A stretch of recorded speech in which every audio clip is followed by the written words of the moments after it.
Halo dulur, selamat datang di Media United, channel fans MU paling netral. Menang dipuji, kalah dibully. Di video kali ini kita akan membahas beberapa update terbaru dari Manchester United. Ada berita-berita baru yang menurutku sangat menarik untuk kita bahas bersama. Langsung aja, kita masuk ke berita yang pertama. Ruud van Nistelrooy meninggalkan Manchester United dengan segera karena ia tidak tinggal di klub sebagai asisten pelatih di bawah Ruben Amorim. Rene Hake, Jeliten Rolwar, Peter Morel juga akan pergi. Ruben Amorim menghormati Van Nistelrooy saat ia berbicara dengan Ruud hari ini. Tetapi dia ingin bekerja dengan stafnya sendiri. Oke, akhirnya berita ini sudah resmi ya. Bahkan Manchester United juga sudah memberikan pernyataan terkait Ruud van Nistelrooy akan pergi meninggalkan Manchester United bersama staf pelatih yang lainnya saat masih berada di bawah asuhan Erik ten Hag. Ya, menurutku ini mungkin bisa jadi solusi terbaik bagi kedua belah pihak. Meskipun aku juga sempat bilang bahwa kalau memang memungkinkan Ruud van Nistelrooy bisa tetap bertahan, tapi sisi lain dari perginya Ruud van Nistelrooy, Ruben Amorim bisa benar-benar fokus dan bekerja sesuai dengan orang-orang yang sudah dipercaya oleh Ruben Amorim. Dan dari sini kita semua tentu berharap dengan kedatangan Ruben Amorim beserta para stafnya itu benar-benar bisa meningkatkan performa dari para pemain yang ada di Manchester United.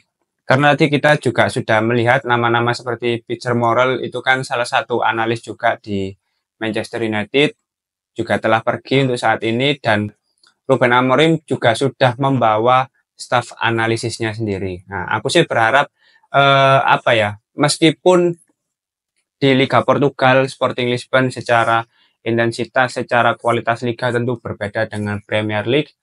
Tapi ketika para staf yang dipercaya Ruben Amorim ini didatangkan ke Manchester United, harapannya secara bertahap itu bisa memperbaiki kualitas konsistensi para pemain. Nah, karena untuk saat ini memang tujuan utamanya mendatangkan Ruben Amorim ya sebagai suksesor bagi Manchester United untuk masa-masa yang akan datang gitu loh. Dan di sini aku bisa melihat keseriusan dari manajemen dalam mendatangkan Ruben Amorim. Dari awal dia sudah rela mengeluarkan biaya yang tidak sedikit untuk memecat Erik ten Hag untuk klausul pelepasan Ruben Amorim di Sporting Lisbon dan juga biaya tambahan untuk para stafnya.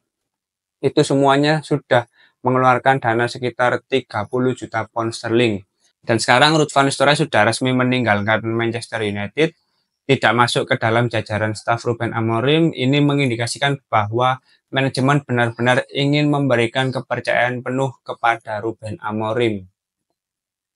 Tapi ya, di lain sisi ini akan menjadi peringatan juga secara tidak langsung kepada para pemain bahwa pihak manajemen ini tidak main-main untuk memajukan Manchester United.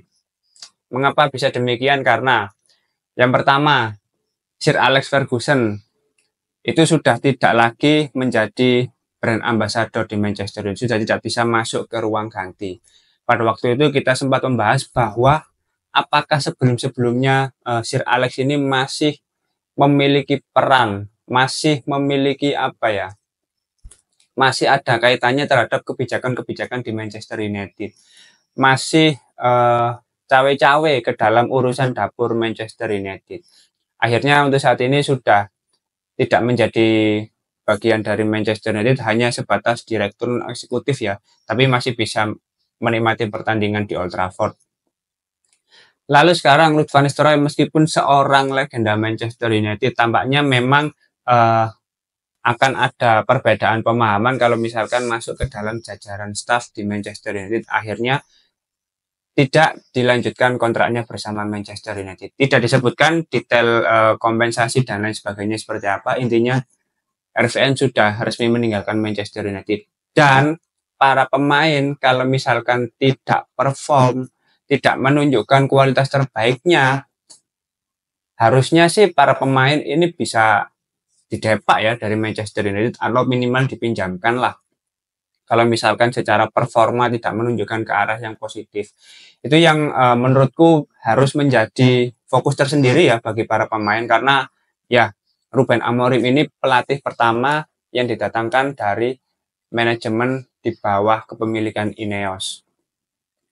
Jadi manajemen tentu sangat berharap, sangat menginginkan di bawah asuhan Ruben Amorim ini Manchester United bisa bangkit lagi, bisa kembali ke jalan yang seharusnya. Oke lah, kemarin Ruud van Nistelrooy di 4 pertandingan menunjukkan hasil yang sangat positif, hasil yang sangat memuaskan.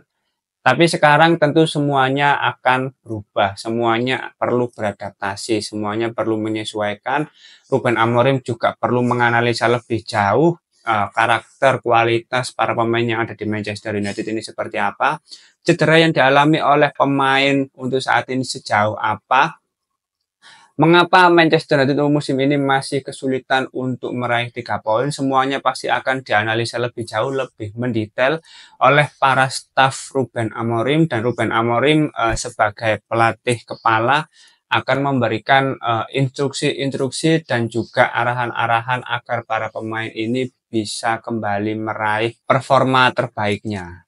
Begitu. Kita semua harus berterima kasih ya atas jasa Ruud van Nistelrooy di 4 pertandingan terakhir. Kedatangannya dari awal musim, tentu kita semua sebetulnya juga mengharapkan yang baik-baik.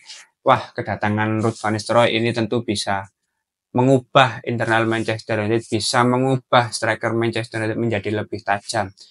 Tapi ya, namanya industri sepak bola, kalau misalkan tidak menunjukkan ke arah yang lebih baik dari beberapa pertandingan, ya otomatis Erik ten Hag harus dipecat, karena dia sebagai komando, sebagai pelatih kepala, sebagai manajer di Manchester United harus bisa bertanggung jawab sepenuhnya atas semua hasil yang buruk pada waktu itu. Meskipun ini sebuah perpisahan bagi Ruud van Nistelrooy, tapi Manchester United juga sudah mengonfirmasi bahwa dia selalu diterima di Manchester United. Kapanpun dia datang, itu Manchester United dengan senang hati membuka tangan untuk Ruud van Nistelrooy, karena jasanya juga cukup besar di Manchester United. Tapi untuk saat ini era baru telah dimulai. Ruben Amorim sudah datang di Manchester United dan dia sudah memperkenalkan dirinya kepada seluruh staf yang ada di Manchester United. Mari kita lihat di bawah asuhan dari Ruben Amorim ini Manchester United akan seperti apa, akan semenarik apa, dan akan semenyenangkan apa. Nah, di pertandingan-pertandingan berikutnya. Mari kita tunggu teman-teman ya. Menarik ini. Ini awal yang baru ini selalu membuat apa ya? Kita semua menjadi terasa lebih optimis gitu loh. Ya, meskipun ekspektasi nggak perlu mulu-mulu, tapi paling tidak ada optimisme di dalam diri kita sebagai seorang fans gitu loh. Oke, kita masuk ke berita berikutnya. Ini melansir dari Fabrizio Romano. Dari info yang dia dapat, indikasi pertama dari Ruben Amorim kepada direktur Manchester United adalah kita perlu mendatangkan pemain dengan intensitas. Itulah kata-kata krusial yang dia sebutkan dalam pembicaraan pembukaan dan pertemuan yang dia lakukan dengan United. Oke, sepertinya ini ya, meskipun Ruben Amorim sudah datang ke Manchester United, tapi dia sudah sangat memahami apa yang sangat diperlukan oleh Manchester United. Dan mendatangkan pemain adalah salah satu solusi yang dibutuhkan oleh Ruben Amorim. Pemain dengan intensitas. Nah, mungkin dalam artian pemain-pemain yang memiliki intensitas permainan yang sangat tinggi. Karena apa? Karena ya skema yang ingin diterapkan Ruben Amorim, skema formasi 3-4-3, ini kan skema yang membutuhkan kerja keras dari para pemain. Para pemain tidak berhenti bergerak ya selama 90 menit, harus terus melakukan pergerakan. Nah, Ruben Amorim melihat mungkin beberapa pemain di Manchester United itu tidak memiliki atribut itu. Ya, kita semua pasti sudah tahu ya, ada beberapa pemain yang masih malas-malasan dalam melakukan track back, dalam melakukan pressing. Itu baru beberapa pasti masih ada di Manchester United. Dan kita semua tahu hal itu. Dan Ruben Amorim sepertinya sudah memahami dan memang membutuhkan pemain baru. Tapi ya kembali lagi ya, kita masih belum bisa memastikan ya nanti di Januari apakah langsung mendatangkan banyak pemain. Menurutku enggak. Mungkin 1-2 pemain cukup masuk akal. Baru nanti di musim panas berikutnya akan ada pembelanjaan yang lebih besar lagi bagi Manchester United. Terlepas siapa saja yang sedang diincar itu masih belum ada nama-nama pasti ya. Tapi untuk kedepannya tentu nanti akan ada pembicaraan lebih lanjut terkait pemain-pemain mana yang akan dilepas, yang tidak perform, yang tidak cocok dengan skema Ruben Amorim, dan pemain-pemain mana yang akan didatangkan, yang mana itu sesuai dengan skema Ruben Amorim. Menarik ini, menarik ini. Kita tunggu saja nanti kiprah Ruben Amorim sebagai pelatih baru di Manchester United ini seperti apa. Sangat layak untuk dinantikan ya teman-teman. Oke, kita masuk ke berita berikutnya. Melansir dari Talksport, Manchester United telah mengajukan penawaran untuk pemain sayap Sporting Lisbon, Giovanni Coenda. Ia juga diminati oleh Manchester City, Liverpool, dan juga Arsenal. Wow, tapi ini bukan berita baru juga ya. Bahkan sebelum kedatangan Ruben Amorim, Giovanni Coenda sudah dikaitkan dengan Manchester United. Pemain muda yang berusia 17 tahun, kalau nggak salah.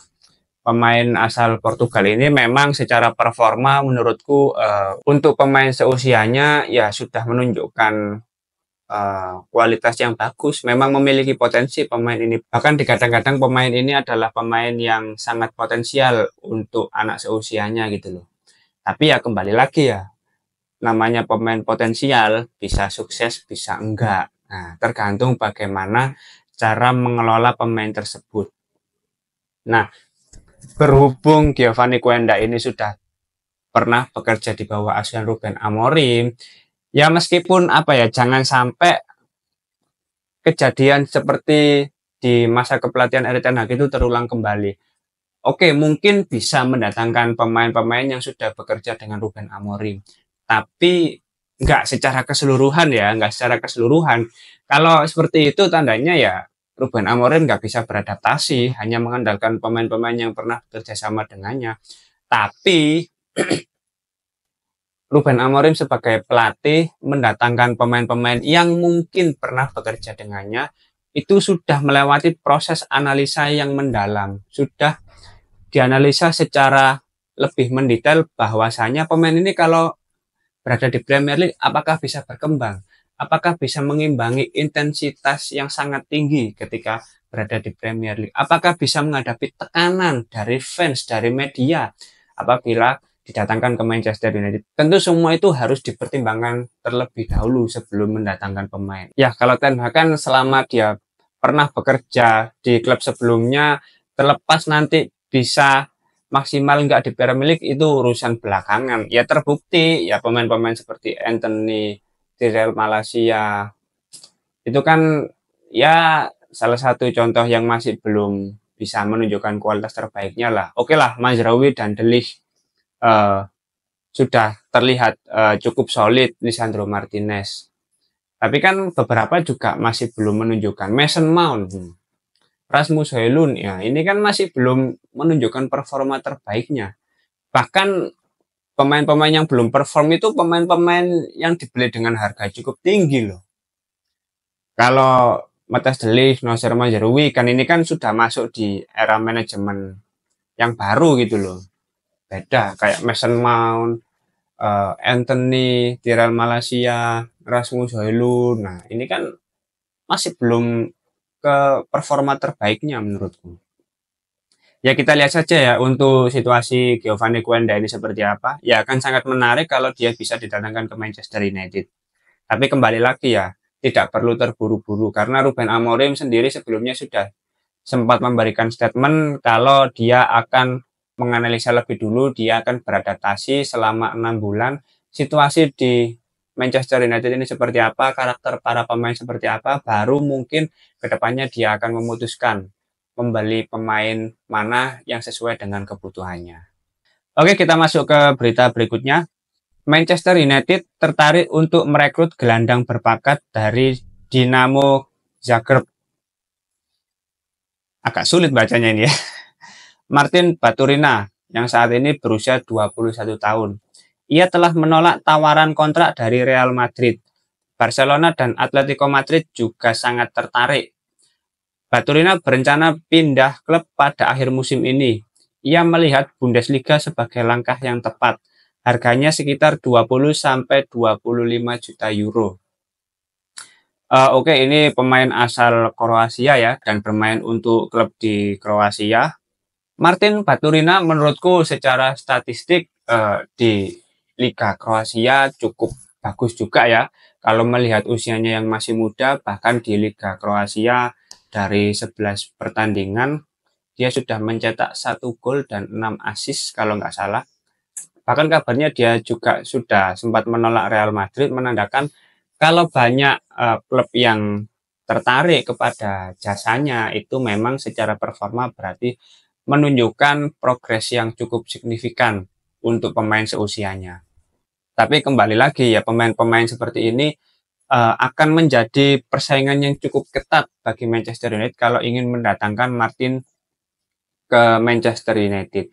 Karena banyak klub besar yang mengincar, bahkan Barcelona, Atletico Madrid juga tertarik terhadap pemain ini ya. Mungkin di musim panas nanti akan ada pertarungan antar klub ya untuk mendatangkan pemain ini. Kalau memang Manchester United sampai akhir musim masih benar-benar berminat terhadap pemain tersebut. Ya, berusia 21 tahun, berposisi sebagai attacking midfielder, ini bisa jadi suksesor baru ya untuk menggantikan Bruno Fernandes bagi Manchester United. Kalau memang secara performa bisa berkembang lebih pesat lagi, bisa berprogres lebih jauh lagi, karena ya mencari pengganti dari Bruno Fernandes ini menurutku sangat sulit ya. Ini salah satu pembelian tersukses bagi Manchester United menurutku. Bruno Fernandes, seorang pemain yang sangat konsisten, sangat jarang mengalami cedera, dan kontribusi gol asisnya juga cukup mentereng. Umpan-umpan kunci yang tercipta lewat Bruno Fernandes juga ya sangat banyak lah. Secara statistik menunjukkan bahwa Bruno Fernandes ini secara performa sangat layak diapresiasi. Dan menjadi pengganti yang sama seperti Bruno atau bahkan lebih baik dari Bruno akan menjadi PR tersendiri bagi Manchester United. Yang mana ya untuk saat ini masih belum ada memang pengganti Bruno. Bahkan untuk skuad yang ada di Manchester United nggak ada yang sebagus Bruno. Untuk Martin Baturina ini kita pantau dulu ya untuk kedepannya seperti apa. Karena Manchester United juga tidak akan terburu-buru untuk ujuk-ujuk tertarik beli gitu, enggak kayaknya. Manajemen saat ini lebih cermat, lebih cerdas, lebih efektif, dan lebih efisien dalam mendatangkan pemain. Oke, kita masuk ke berita terakhir. Anthony tidak senang dengan situasinya di Manchester United dan ingin mengadakan pembicaraan dengan klub untuk memahami perannya di masa depan. Meski tetap berdedikasi pada tim, Anthony akan berusaha meninggalkan Manchester United jika situasinya tidak berubah.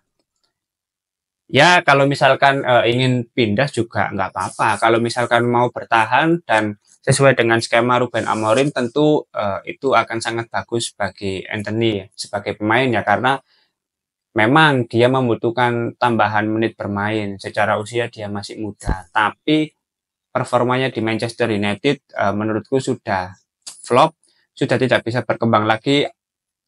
Dan pelatih yang membawanya juga sudah pergi. Jadi kalau misalkan Anthony merasa tidak cocok, merasa kurang mendapatkan menit bermain, apalagi kalau misalkan Ruben Amorim ternyata tidak cocok dengan karakter Anthony, wah jelas dibuang sih. Jelas dibuang, jelas dijual Anthony. Ya, intinya kalau misalkan Anthony bisa mendapatkan terbaik untuk dirinya sendiri ya justru lebih bagus. Entah itu nanti di Manchester United, entah itu mungkin bisa meninggalkan klub lain, ya semoga segera mendapatkan. Toh kalau misalkan di bulan Januari ada klub lain yang tertarik untuk mendatangkan Anthony, akan lebih bagus lagi. Karena kabarnya Chelsea juga tertarik untuk mendatangkan Anthony. Rumornya sih seperti itu, dan Manchester United juga rumornya sedang memantau situasi dari Christopher Nkunku. Nah, kalau misalkan bisa dilakukan swap deal, ya menurutku akan menjadi win-win solution bagi semua pihak gitu loh.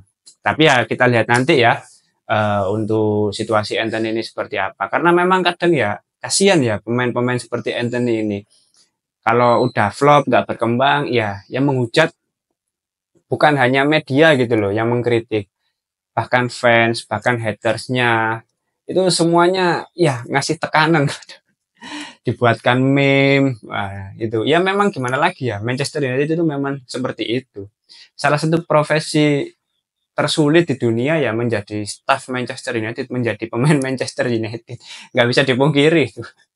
Menjadi karyawan MU itu salah satu pencapaian terbesar ya dalam karir seseorang.